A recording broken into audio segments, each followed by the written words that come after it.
La lumière reflète sur les eaux ses rayons très clairs et beaux qui éclairent toute zone d'ombre afin que notre monde ne soit plus sombre.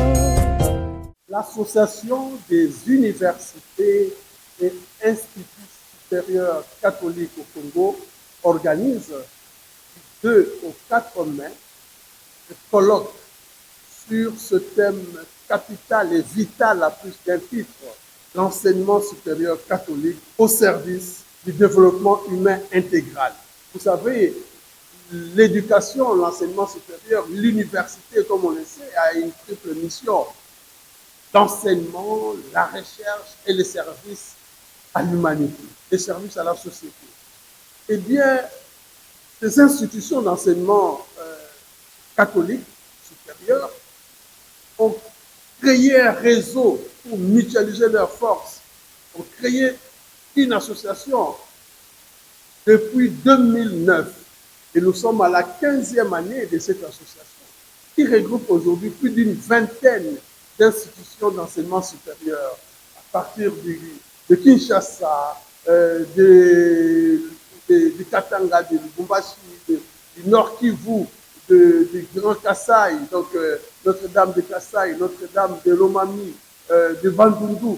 Eh bien, voilà, plus d'une vingtaine d'institutions catholiques, une mosaïque d'institutions.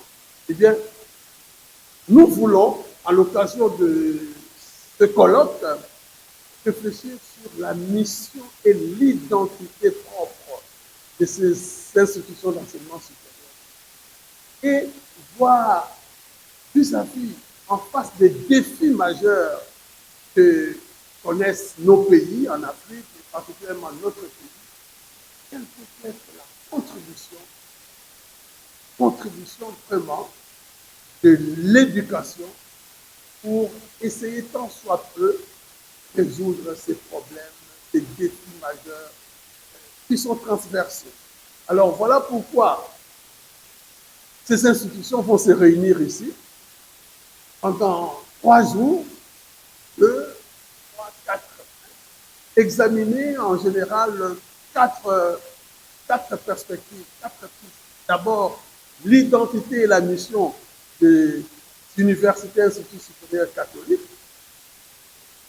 On a souvent dit qu'on ne sert pas seulement à donner des diplômes, mais comme le dit le Saint-Père, le Pape François, l'université catholique doit aussi donner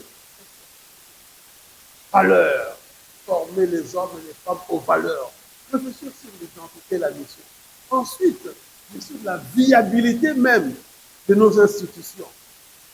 Aujourd'hui, les institutions d'enseignement universitaire doivent répondre aux standards internationaux, du point de vue du corps professoral, du point de vue de la recherche, du point de vue des infrastructures. Et bien voilà, réfléchir sur la viabilité de nos institutions. En troisième lieu, ce sont les défis environnementaux, technologiques, mais aussi éthiques. Nous avons déjà parlé des valeurs. Nous formons qui dans nos institutions supérieures? Est-ce que former simplement des juristes pour avoir des diplômes, de médecins, ou bien des hommes et des femmes pétris des grandes valeurs, comme le respect de la dignité humaine, des grandes valeurs comme le respect de l'environnement, et pour être, comme on dirait, des hommes et des femmes qui construisent l'avenir du pays, un avenir que nous voulons reluisant et flamboyant. Voilà. Et enfin, le quatrième défi, la quatrième perspective, c'est de penser aussi l'enseignement supérieur catholique, la recherche à la société, la contribution à la société, mais aussi l'employabilité.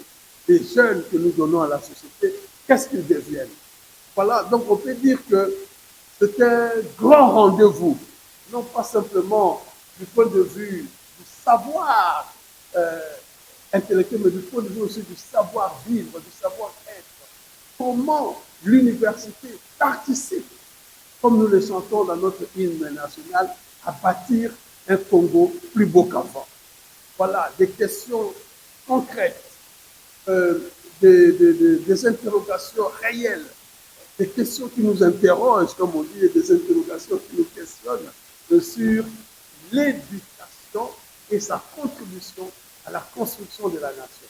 Nous parlons de l'humanisme intégral. Eh bien, c'est justement l'humain, comme nous le disons, le beau motto.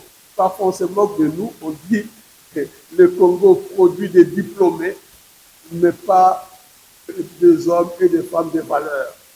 Pas ça la bonne motto. Eh bien, nous voulons réfléchir, nous, comme enseignement catholique, sur l'humanité, l'humain, l'humanisme intégral. Développer le corps, l'âme, l'esprit, le cœur. Eh bien, dans cette mosaïque, les intervenants, les conférenciers viennent de partout. Nous avons du pôle Lubumbashi, l'université Don Bosco de Lubumbashi, l'Islam de Lubumbashi. Nous avons l'université La Sapienza de Goma, nous avons le Nord Kivu avec le Béni. Nous avons le pôle Kassai, Notre-Dame Lomami, Notre-Dame de Koupé. Nous avons le pôle Kinshasa avec l'Université catholique du Congo, l'Université Loyola au Congo, l'Université Saint-Augustin, l'Université de la Salle. Comme il y a Omnibus, et bien aussi l'Institut supérieur de pastoral, de pédagogie catholique. Et bien voilà, c'est plus d'une vingtaine d'institutions qui vont se retrouver là, 2 ou 4, penser, réfléchir, rayonner des personnes, ouvrir des chemins, baliser la route pour que l'éducation et l'enseignement supérieur ne soient pas en marge de la société. On forme des gens déconnectés de la situation réelle de la société. Et non, nous voulons être à l'écoute des questions de la société et essayer de voir par rapport à ces questions quelles sont nos réponses. Donc, nous pensons, nous confions au Seigneur ce premier colloque, une nouvelle page dans l'histoire de notre association. Nous avons écrit, non pas seulement en vase clos, mais avec vous, les journalistes, le peuple de Dieu, les chrétiens, les hommes et les femmes de bonne volonté qui sont invités ici à l'UCC, un grand rendez-vous. Nous aurons un message du cardinal Tolentino, qui est le préfet, pasteur pour la culture et l'éducation de Rome. Nous aurons le secrétaire général de la Fédération des universités venant de Paris. Nous aurons la conférence, l'intervention de l'UNESCO, mais aussi et surtout du ministère de l'enseignement supérieur et universitaire de notre pays, représentant notre gouvernement, représentant le pouvoir de notre gouvernement, pour que ce soit vraiment une symphonie ensemble